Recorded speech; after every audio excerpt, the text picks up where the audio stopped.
Alvar Davis sat calmly on a worn bench in Riverside Park, the sun dipping low and casting a golden hue over the park's lush greenery. Immersed in his book, he took in the peaceful sound of children laughing in the distance and the rustling leaves above. This park had always been his go-to spot, a refuge in a busy city where he could unwind and escape the pressures of his demanding career. But today, the quiet didn't last long. Officer Jack Harkins, a veteran on the beat for over 20 years, walked the perimeter, his gaze sharp and vigilant. In his mind, he knew every inch of this city and every face that frequented it. When he noticed Alvar alone on the bench, a familiar twinge of suspicion flared up in him, a feeling he'd come to rely on. A black man, sitting a little too still, a little too composed. This stirred unease in Jack. "Don't remember seeing him around here," Jack muttered to himself, pausing his walk as he observed Alvar from a distance. Some vague report of a suspect matching Alvar's general description lingered in his mind, though it was little more than a flimsy lead. But it was enough for Jack. Alvar, feeling the weight of someone's stare, looked up and met Jack's gaze, instantly recognizing the look, a blend of suspicion and prejudice. Alvar had been through scenarios like this countless times and could read the officer's expression effortlessly. Without a flinch, Alvar marked his page, closed his book, and kept his gaze on Jack. The officer's grip tightened on his baton. Something about the man's unflinching gaze unsettled him. "Let's see what he's up to," Jack murmured, his posture stiffening as he began walking toward Alvar, each step filled with intention. He couldn't stand Alvar's calmness and lack of fear. It didn't fit the narrative he'd built in his mind. Alvar watched Jack's approach, his expression unreadable, though he knew precisely what was about to unfold. He had been in situations like this enough to know that his reaction could make all the difference. Despite the unease, he resolved not to escalate anything.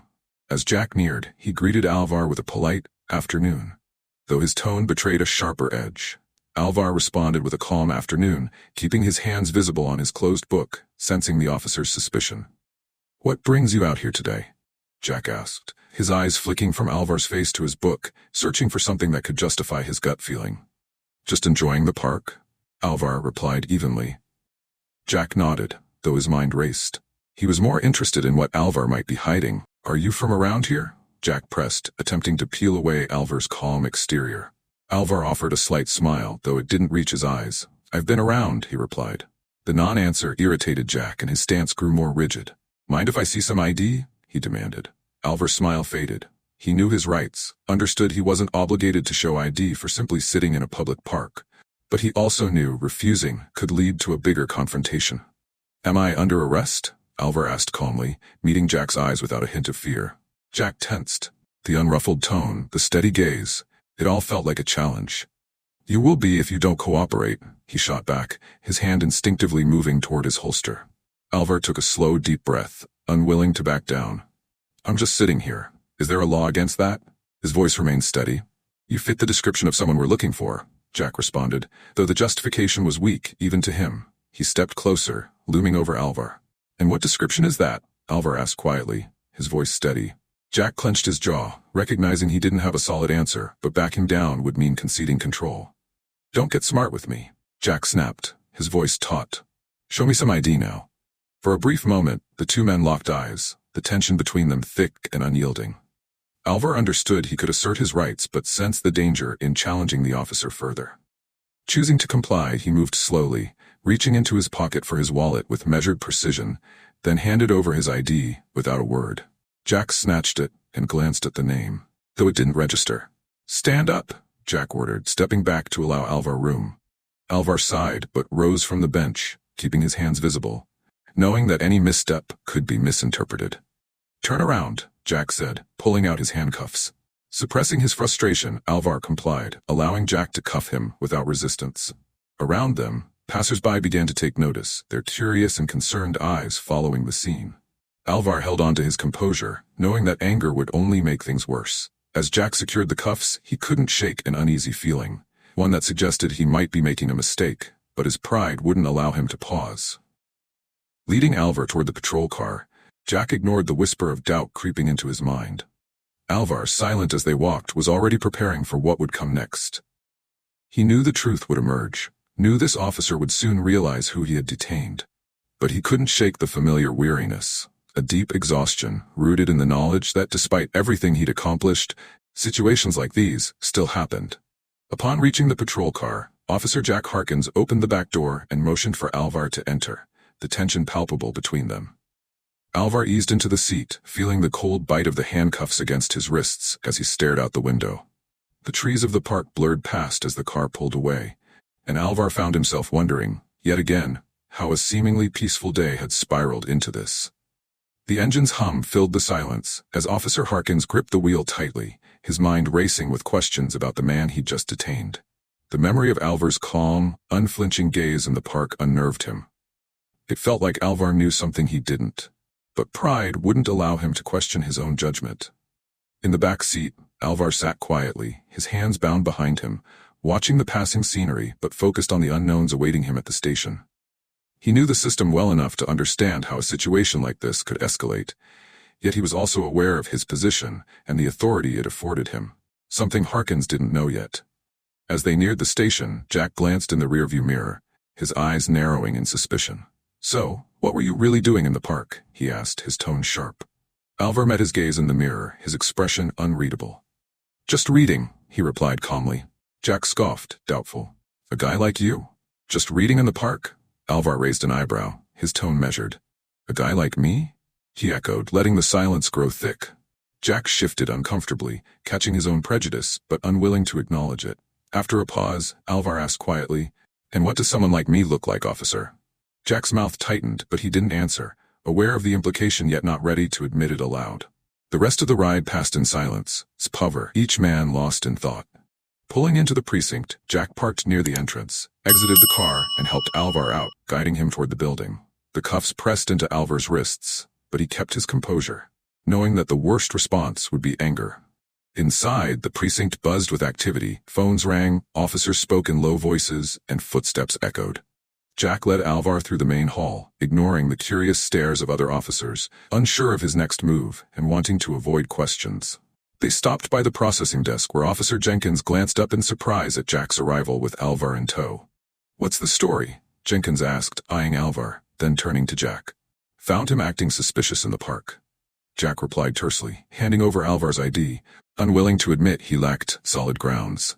Jenkins scanned the ID, his eyes briefly widening in recognition before he masked it, nodding and entering information into the computer. Alvar noticed Jenkins's fleeting reaction, filing it away for later. "Captain Haddock's in her office," Jenkins said, returning the ID. "You'll need to take him to her." Jack's face hardened slightly. He hadn't planned on involving Captain Laura Haddock yet. Known for her strict adherence to protocol, she wasn't someone he wanted to answer to immediately. But he didn't have a choice. "Fine," Jack replied, gripping Alvar's arm firmly. "Let's go."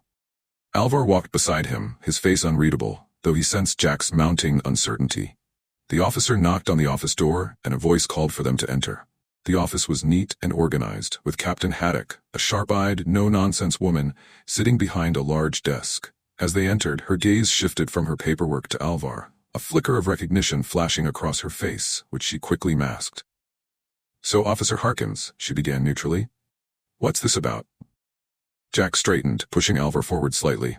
"Caught this guy in the park, Captain. He was acting suspicious, wouldn't show ID when I asked." Haddock's eyes moved to Alvar, and in that moment, Alvar saw that she recognized him. She maintained her professional demeanor, though, waiting to see how Jack would handle things. "That's right, Captain," Jack continued, unaware of the subtle exchange between Haddock and Alvar. "I brought him in for questioning." Captain Haddock's expression tightened slightly. "And do you have probable cause for this arrest?" Jack hesitated, feeling the shift in the room's atmosphere. "He wouldn't cooperate, Captain," he repeated, though his voice lacked conviction. Haddock leaned back, studying him intently. "Officer Harkins, step outside for a moment. I'd like to speak with Mr. Davis alone." Jack blinked, taken aback by her request. "But, Captain." "Outside, officer," Haddock said firmly, leaving no room for argument. Reluctantly, Jack released his hold on Alvar and left, closing the door behind him. Once they were alone, Captain Haddock's demeanor softened slightly. "Mr. Davis," she said calmly, "apologies for the misunderstanding." Alvar smiled faintly. "No need to apologize, Captain. You're just doing your job." Haddock sighed, glancing at the door. "I'm aware of who you are, but let's keep this discreet. I'll handle it appropriately." Alvar nodded, his tone serious. "I'm not here to cause trouble, Captain. I just want things to be done right." Haddock gave a firm nod. "They will be," she assured him. "But I have to ask, Why didn't you just tell him who you are? Alvar's smile faded, his expression thoughtful. Because, Captain, it shouldn't matter. My title shouldn't be the only reason he treats me with respect. Captain Haddock considered his words and then nodded slowly. You're right, she said quietly. But unfortunately to some, it still does. The room grew silent, the weight of the moment settling heavily. Captain Haddock finally stood. I'll call Officer Harkins back in. We'll get this sorted, she said firmly. Alvar nodded, watching her walk to the door. The confrontation wasn't over, but he sensed that he had the upper hand now. As Captain Haddock opened the door, Jack entered, his expression wary, sensing something had shifted but uncertain as to what. He glanced uneasily at Alvar, who stood calm and waiting. Mr. Davis isn't the man you thought he was, Captain Haddock stated firmly. Release him immediately. Jack blinked, her words taking a moment to register. But Captain, now, she repeated, her voice leaving no room for argument.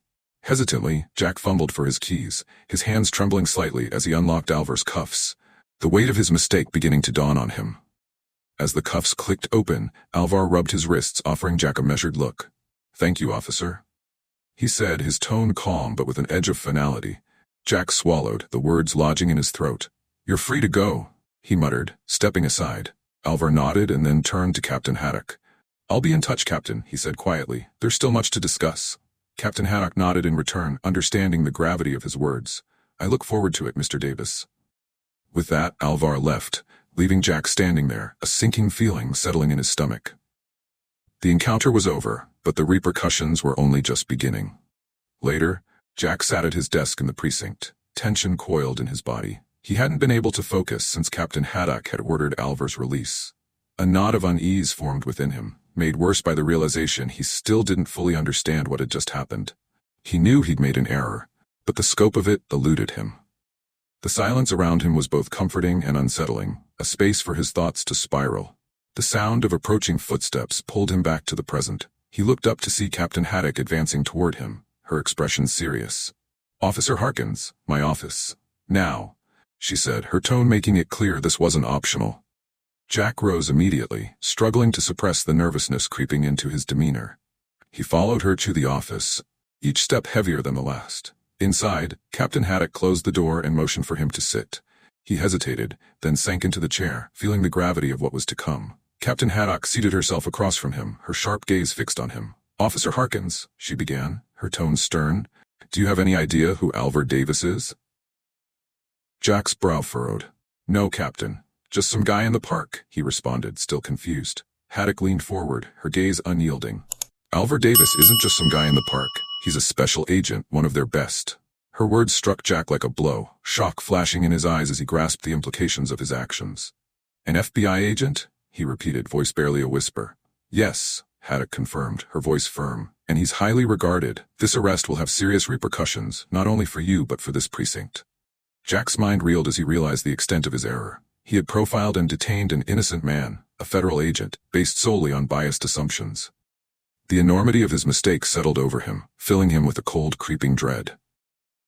I didn't know, Captain, he stammered, voice shaky. I didn't know who he was. Haddock's gaze hardened. That's exactly the problem, Harkins. It shouldn't have mattered who he was. You acted on bias, not evidence. You can't detain someone just because they don't look like they belong somewhere. Jack wanted to defend himself, to argue, but no words came. He knew, deep down, that she was right. His assumptions had led him astray, and now he was facing the consequences. What happens now? He asked, voice barely above a whisper, resignation coloring his tone. Captain Haddock sighed, leaning back in her chair. For now, you're on temporary leave while this incident is investigated. I've already spoken with upper management. They're not pleased, to say the least. There will be an official review, and depending on the findings, you could face disciplinary action, including termination. Jack's heart sank at the word termination. It echoed in his mind like a final judgment. He had served as an officer for over 20 years, and the idea of losing his career was almost too much to bear. But he couldn't deny that he had no one to blame but himself. I understand, Captain, he managed, his voice barely audible. Haddock's expression softened slightly. I know this is hard to hear, Harkins, but you need to understand that actions have consequences, not just for you but for those you serve. We can't have officers whose biases guide their decisions. Jack nodded, though his mind was reeling. The weight of his situation pressed down on him, and a wave of regret followed. He had always prided himself on being a fair cop, on upholding the law. But now, because of one careless, prejudiced decision, his career was on the line. Captain Haddock stood, signaling that the discussion was over. "You're dismissed, Officer Harkins. I'll notify you when the review is scheduled." Jack rose as well, the weight of the world on his shoulders. "Thank you, Captain," he mumbled, then turned and walked out of the office. As he left the precinct, the familiar sights and sounds that had once been a comfort now felt foreign, almost hostile. He walked to his car in a daze, the weight of his situation settling over him like a fog.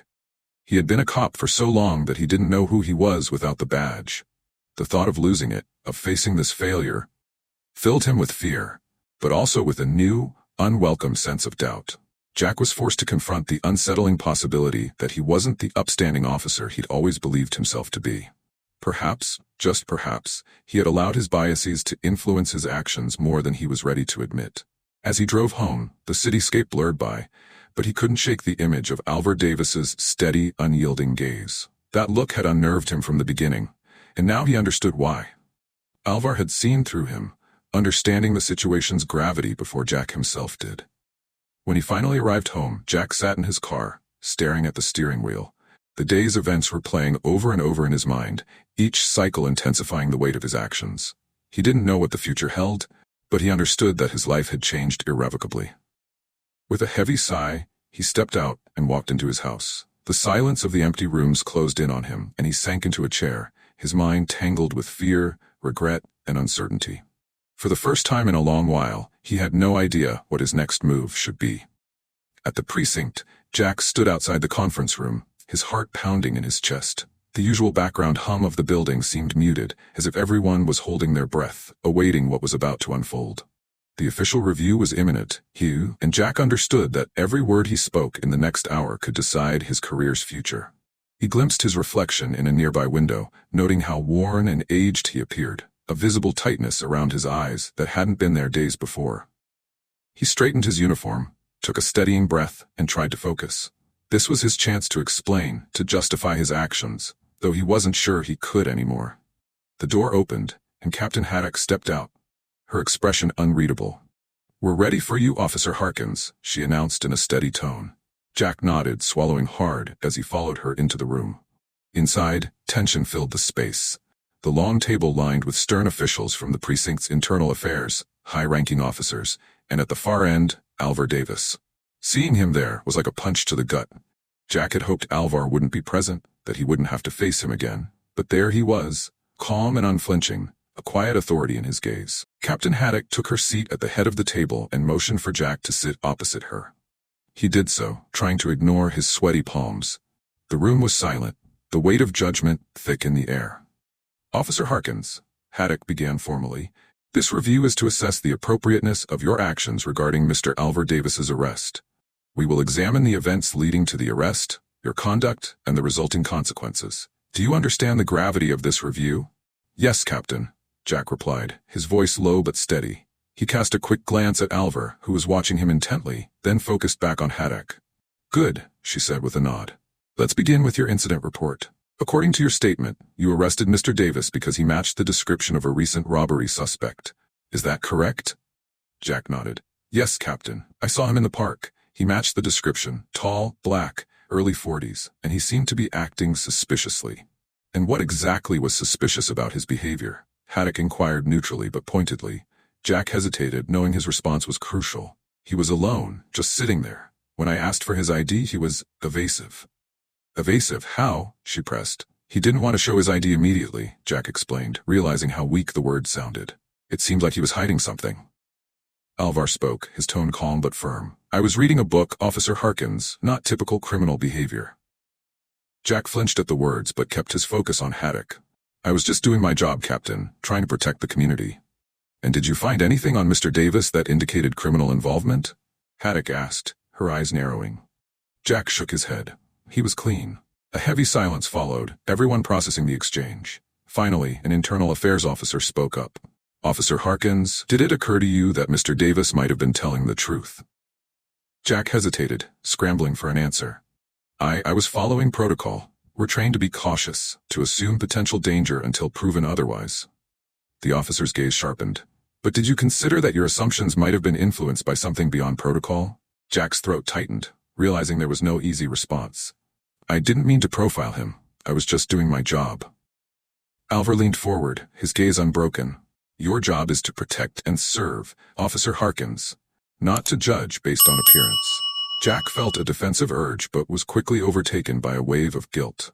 He'd been in law enforcement long enough to know when he was wrong, and this was one of those times. Captain Haddock cleared her throat, redirecting the room's attention. Officer Harkins, this review isn't only about that day's events. It's about the mindset that led to your decisions. Every officer must uphold fairness and justice. This isn't solely about you. It concerns the integrity of the entire force. Jack felt his stomach sink. This was not just about a mistake, but about whether he was still fit to wear the badge. The weight of it hit him hard, and he struggled to find his voice. I understand, Captain, he finally said, barely above a whisper. I didn't mean to. I didn't want to. He trailed off, the words choking him. Haddock's expression softened slightly, though her tone remained resolute. We all make mistakes, Harkins, but how we address them defines us. Consider carefully the kind of officer you want to be. A pause settled over the room, heavy with the situation's significance. Then, Alvar spoke again, his voice calm but filled with authority. Captain Haddock, may I say something? Alvar Davis asked. Captain Haddock nodded. Of course, Mr. Davis. Rising to address the room, Alvar commanded their attention, his gaze locked on Jack. His expression was serious yet understanding. I recognize that policing is a challenging job. Officers work under immense pressure, and sometimes that pressure leads to poor decisions. But we can't let those misjudgments go unchecked. This isn't just about Officer Harkins, it's about ensuring situations like this don't recur. Jack listened, feeling a heaviness in his heart. He knew Alvar was right, but accepting it was difficult. He had built his entire career on the belief he was making just choices, but now he faced the reality that his actions had caused harm, that his own biases had clouded his judgment. Alvar continued, his voice steady, I'm not here to end anyone's career, but I am here to push for change. Next time, I hope an officer thinks twice before making assumptions. This is a chance for growth, and I hope the precinct takes it seriously. Captain Haddock nodded thoughtfully. Thank you, Mr. Davis. Your words are heard. Alvar returned to his seat, his gaze remaining on Jack, firm but without malice. Jack understood that Alvar wasn't going to tolerate further injustices. Haddock then looked at Jack, her tone authoritative yet softened. Officer Harkins, you'll remain on leave while we review this matter further. I suggest you use this time to reflect on today's discussion. We'll reconvene soon to decide on next steps. Jack nodded, a numbing weight pressing on him. Yes, Captain, he replied quietly. The meeting adjourned, and as officials began to leave, Jack remained in his seat, his mind racing. He had entered this review planning to defend himself, to justify his actions, but now he was left confronting how wrong he'd been. The realization was harsh, an unavoidable truth. As the last of the officials exited, Jack slowly rose, his movements heavy with burden. He glanced at Alvar one final time, meeting his eyes for a brief moment. Alvar's gaze was steady, resolute, filled not with resentment, but with determination for justice. Unable to hold the gaze any longer, Jack looked away, understanding he had much to reconcile. As he walked out of the conference room, the consequences of his actions loomed over him like a shadow. Meanwhile, Captain Laura Haddock sat in her office, looking at the reports stacked on her desk. Each page represented a piece of the truth she was piecing together for the internal investigation of Jack Harkins's conduct. It was her responsibility to ensure every detail was thoroughly reviewed. She rubbed her temples, feeling the strain. The precinct had always held high standards, but this incident had rocked its foundation. Whatever the outcome, Haddock understood it would affect not only Jack, but the entire department. Taking a deep breath, she reached for the first report. Witness statements from the park.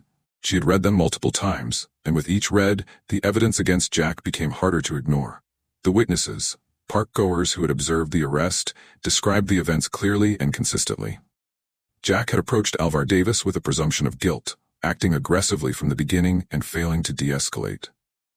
Haddock turned to the body cam footage report. She had reviewed the footage several times, each viewing more uncomfortable than the last.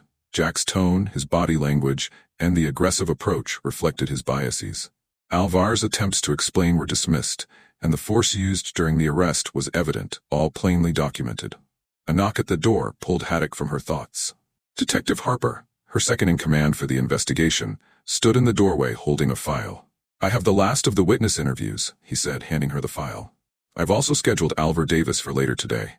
Thanks, Harper, she replied, taking the file. How's it looking?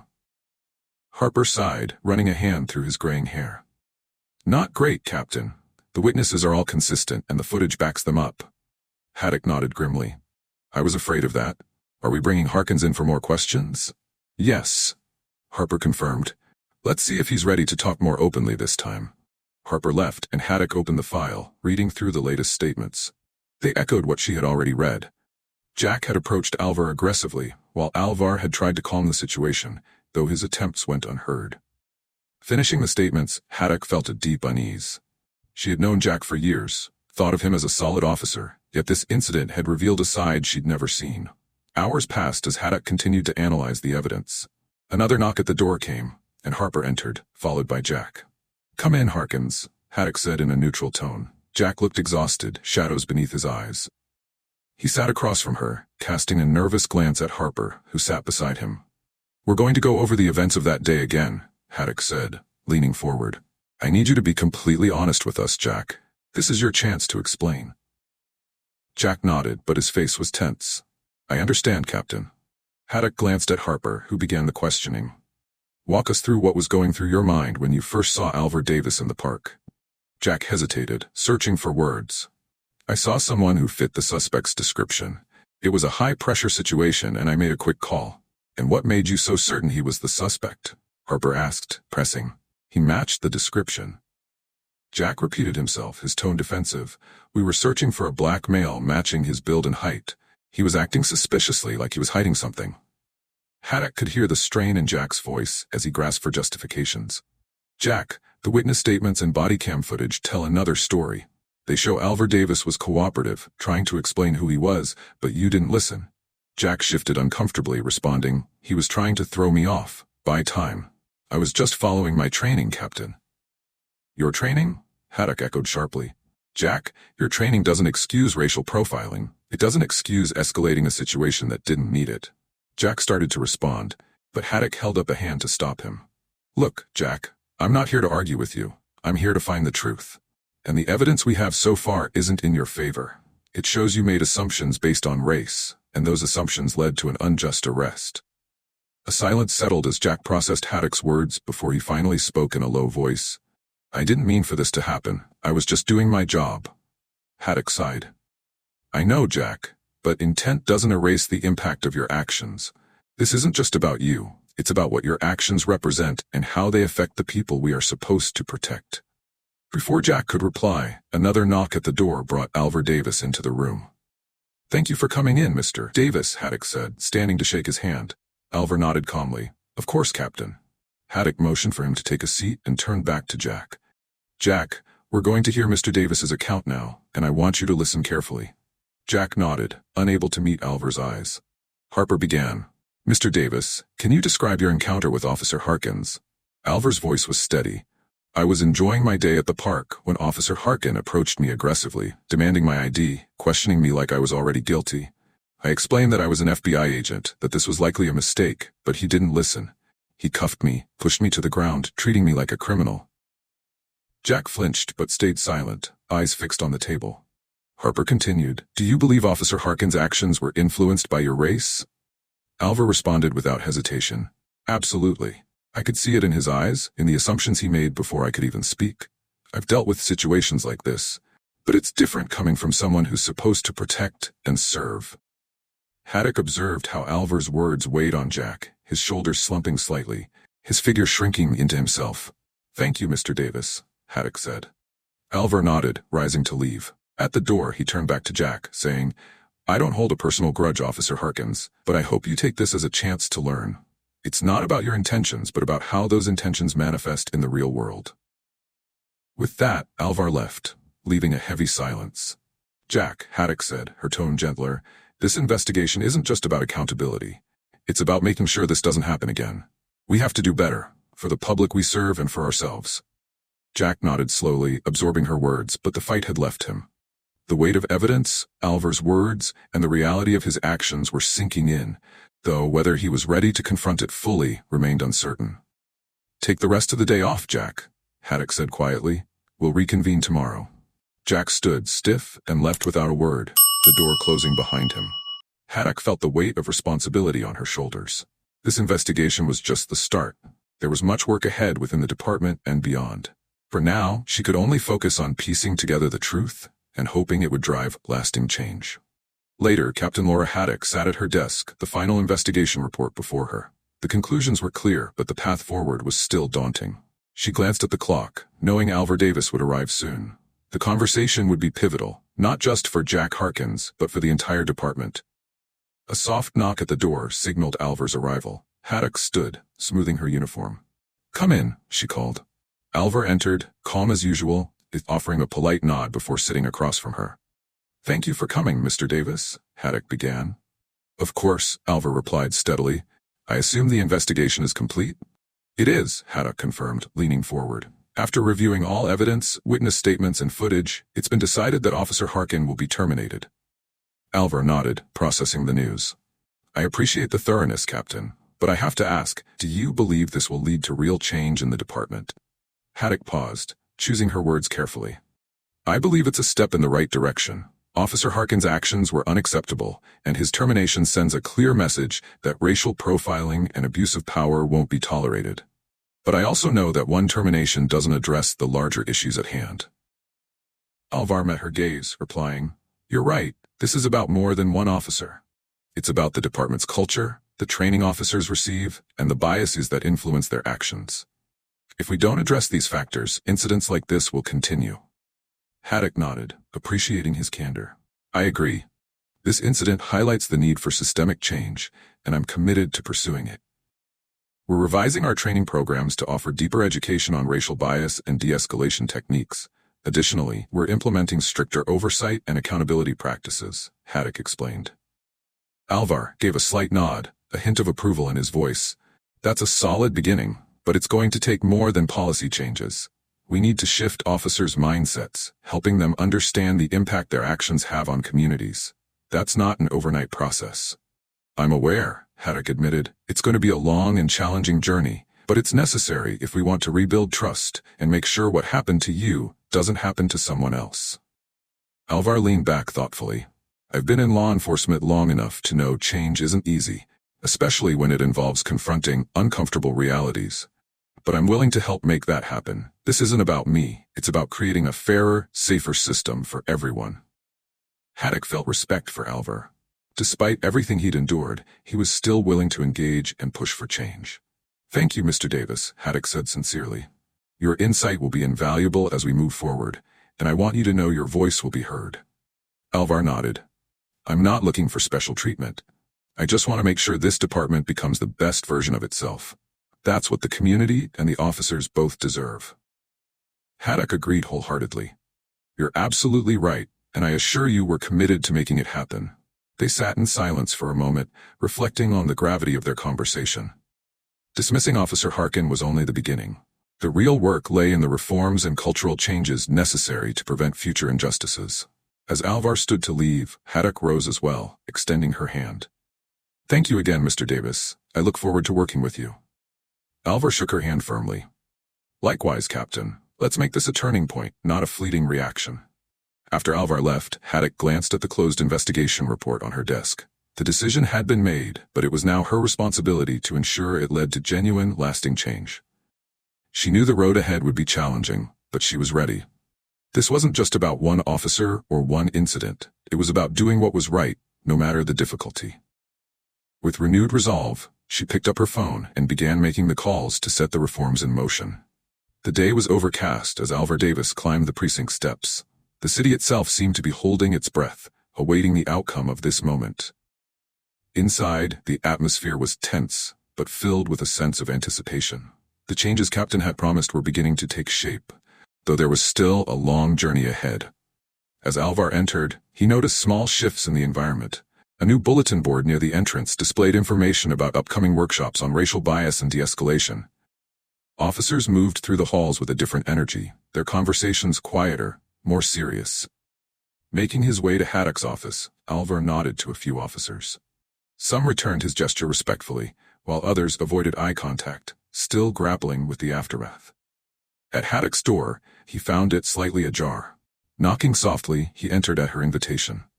"Good to see you again, Mr. Davis," Haddock greeted him warmly. "Likewise, Captain," he replied, taking a seat. "I wanted to check on the progress being made." Haddock's expression was serious, yet determined. "We're making headway. The new training programs are being rolled out, and we're enforcing stricter accountability. It's a start, but there's still much work to do." Alvar appreciated her transparency. "Real change takes time, but it's encouraging to see the steps you're taking. How is the department adjusting?" Haddock sighed. "There's been some resistance, but most officers recognize the necessity. We've had difficult conversations, but I'm hopeful we're on the right path." "That's promising," Alvar replied, his tone earnest. "The momentum needs to keep going so that these changes are more than a reaction to one incident." Haddock nodded in agreement. "Absolutely. This is about building a new foundation rooted in fairness and respect for everyone we serve." At that moment, the door opened again, and Jack Harkin stepped in, a cardboard box in his hands, his face lined with exhaustion. He nodded stiffly to Haddock, avoiding eye contact with Alvar. "Captain," he greeted her, his tone guarded. "Jack," Haddock replied neutrally. For a moment the room was silent, the air heavy with unresolved tension. Jack finally turned to Alvar, his expression tense. "Mr. Davis, I didn't intend for things to go this way." Alvar met his gaze calmly. "It's not about your intentions, Officer Harkins. It's about the impact of your actions. Intentions don't excuse the harm caused." Jack winced, but he nodded, accepting the truth. I don't know how to make it right," he said, his voice strained. Alvar replied evenly, "You can start by recognizing the issue. We all have biases, but it's how we confront and address them that matters. You have the chance to learn from this." Jack's shoulders slumped, the weight of the situation bearing down on him. He looked at Haddock, his voice barely audible. "I guess this is it, then." "It doesn't have to be the end, Jack," Haddock replied, her tone softening. "You still have the opportunity to learn and grow. That choice is yours." Jack hesitated before nodding slightly. "I'll think about it." He paused, then added, "Good luck, Captain, and to you as well, Mr. Davis." With that, he turned and left, the door closing softly behind him.